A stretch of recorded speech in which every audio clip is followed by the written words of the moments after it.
El manierismo se desarrolla en un momento de disturbios políticos, económicos, científicos y religiosos que, de algún modo, hacen entrar en crisis el optimismo del hombre renacentista y que en el arte desemboca en una reacción anticlásica. Una concepción peyorativa que surgió en el siglo XVII y se acentuó especialmente en el siglo XIX, considera al manierismo como un amaneramiento estilístico caracterizado por una fría técnica imitativa referida a seguir y perseguir las líneas marcadas por los grandes maestros, Leonardo, Miguel Ángel y Rafael. Independientemente de las interpretaciones, lo cierto es que se trata de un estilo que se desarrolla en ciertos ámbitos y se extiende rápidamente por Europa, dando lugar a manifestaciones nacionales muy variadas. Diversos autores definen al manierismo como conjunto de formas opuestas a las clásicas o la crisis del Renacimiento, puesto que el artista del manierismo maneja temas y formas del clasicismo, ordenándolas, relacionándolas y complicándolas, de acuerdo a una nueva expresión de belleza. De hecho, toda la normativa del clasicismo, es decir, conceptos de armonía, serenidad, equilibrio, etc., ahora son cambiados, abriendo paso a la distorsión, el humor, la extravagancia, el juego, entre otras, privando en sí la armonía. En el movimiento manierista no se puede concretar una norma primordial y fundamental a partir de la cual se generen todas las demás. Sin embargo, podemos decir que sigue las pautas del Renacimiento, ya que la figura humana continúa siendo su base sustancial. También pasa de lo táctil a lo visual, debido a que hay un abandono de la forma para entrar en el mundo de la luz y el color. Tiene tendencias irreales y abstractas, manifiesta las tensiones personales en la obra de arte, elabora obras artísticas de carácter cerebral e intelectual, etc. Resumiendo, podemos decir que el manierismo es un arte caracterizado por la distorsión de las proporciones y del orden clásico. A partir de 1525, el manierismo comprende una serie de investigaciones y experimentaciones sobre nuevos temas compositivos. La idea generalizada de que la arquitectura había llegado a su cima en el clasicismo llevó a pensar que los artistas debían limitarse a la recomposición o a la imitación estilística vacía. Durante los años finales del siglo XVII, maniera y manierismo fueron tenidos por sinónimos de inercia creativa. Como aspectos comunes a los arquitectos y sus manifestaciones artísticas, señalamos el rechazo de los elementos clásicos, lo que se traduce en una tendencia a usar los elementos arquitectónicos libremente. La acentuación del decorativismo, la presencia de ciertas libertades plásticas, preocupación urbanística manifestada sobre todo en la atención que se presta a las fuentes generalmente situadas en el extremo de las plazas y que alcanzará su cenit en el barroco.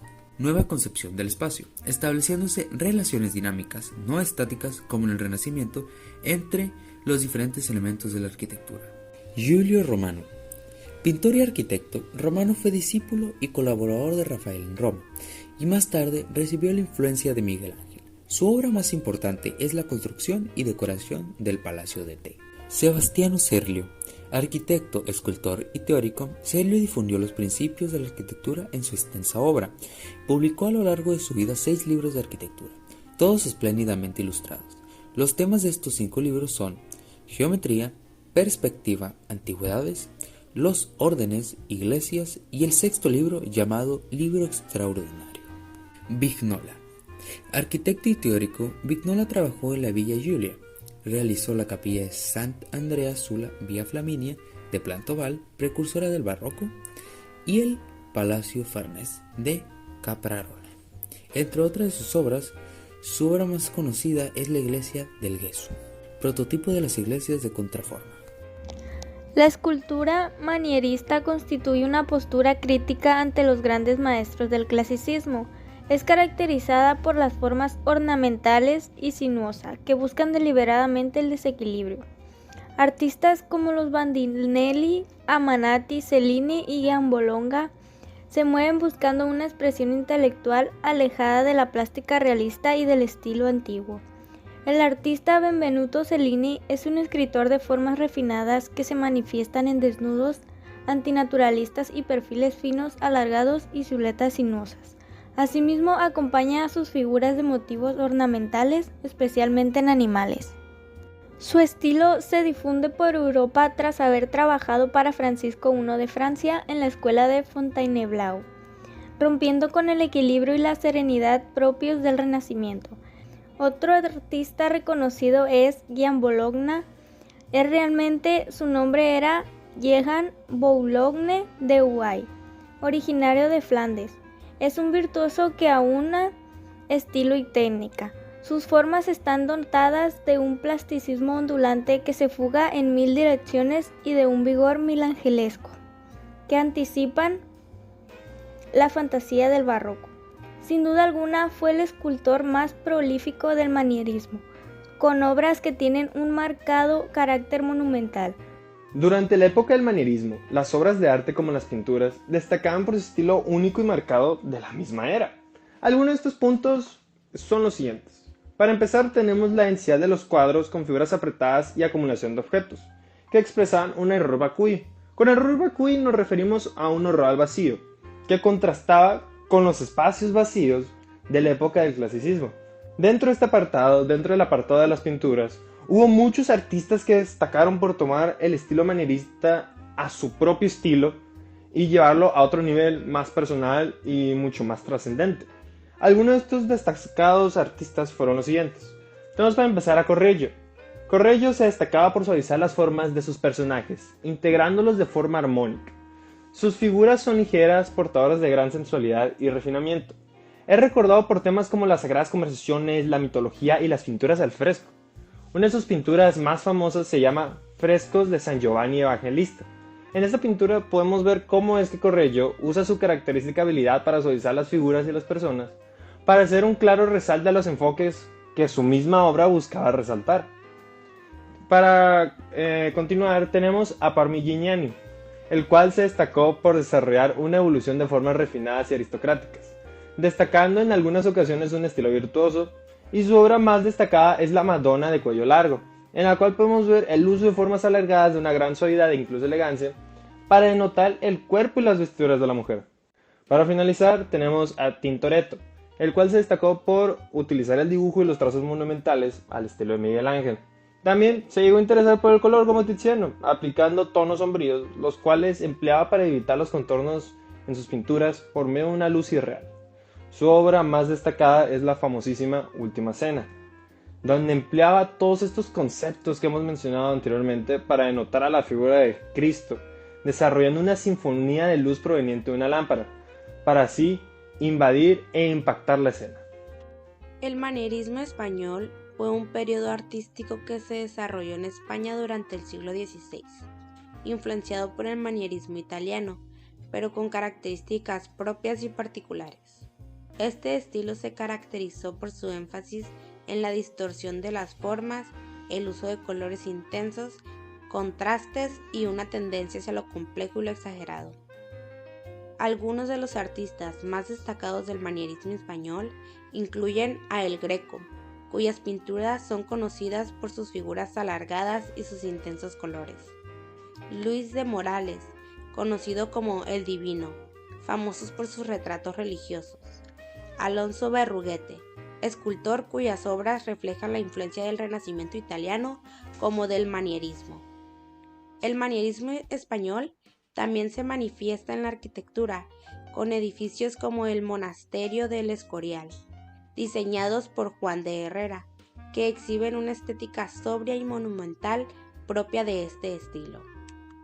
En resumen, el manierismo español fue una etapa importante en la historia del arte español, caracterizada por su originalidad y su adaptación única de los principios manieristas italianos a las sensibilidades y tradiciones artísticas españolas.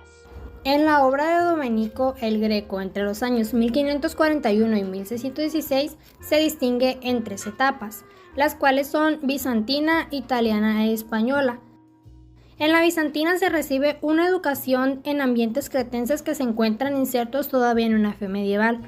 Esta circunstancia se refleja en su trabajo de aprendizaje siguiendo las tradiciones del Monte Athos y de la escuela cretense, adoptando elementos propios de los iconos y de las historias sacras bizantinas. De esta manera dejará testimonio años más tarde, las cuales hay 2 formas. Una de ellas es la relación de su obra, la adoración de los magos, y la otra que siempre firmaba sus cuadros en griego.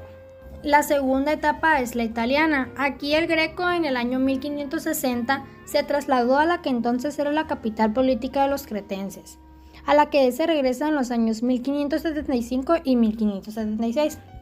Venecia en aquel momento era el centro de las bellas artes, con figuras tan significativas como Banazo, Tiziano, Tintoretto y Veronés. De ellos podremos vislumbrar en el arte del Greco la línea colorista de Tiziano, el luminismo de Banzano y la fuerza y el claroscuro de Tintoretto. La tercera etapa es la española, la cual inició en el año 1578 y finalizó en el año 1614. En esta etapa vamos a distinguir 4 diferentes periodos. El primero fue en el año 1578 hasta 1579.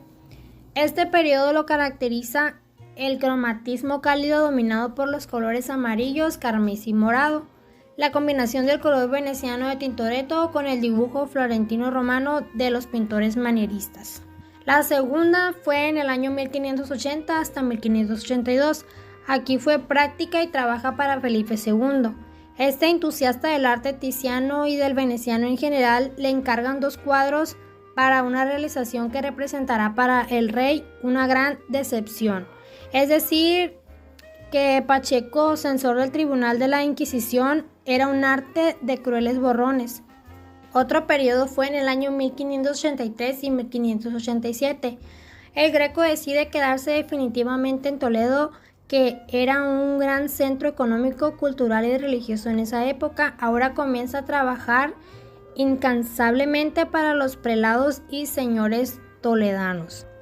La etapa final se caracteriza por un mayor alargamiento de las figuras que afirman su espiritualidad, el predominio de la gama cromática fría, grises, verdes, azules, muy adecuadas para representar sus visiones místicas, y la falta de espacio que tiende a impulsar las figuras hacia lo alto, hecho que queda subrayado por la división del cuadro en 2 zonas.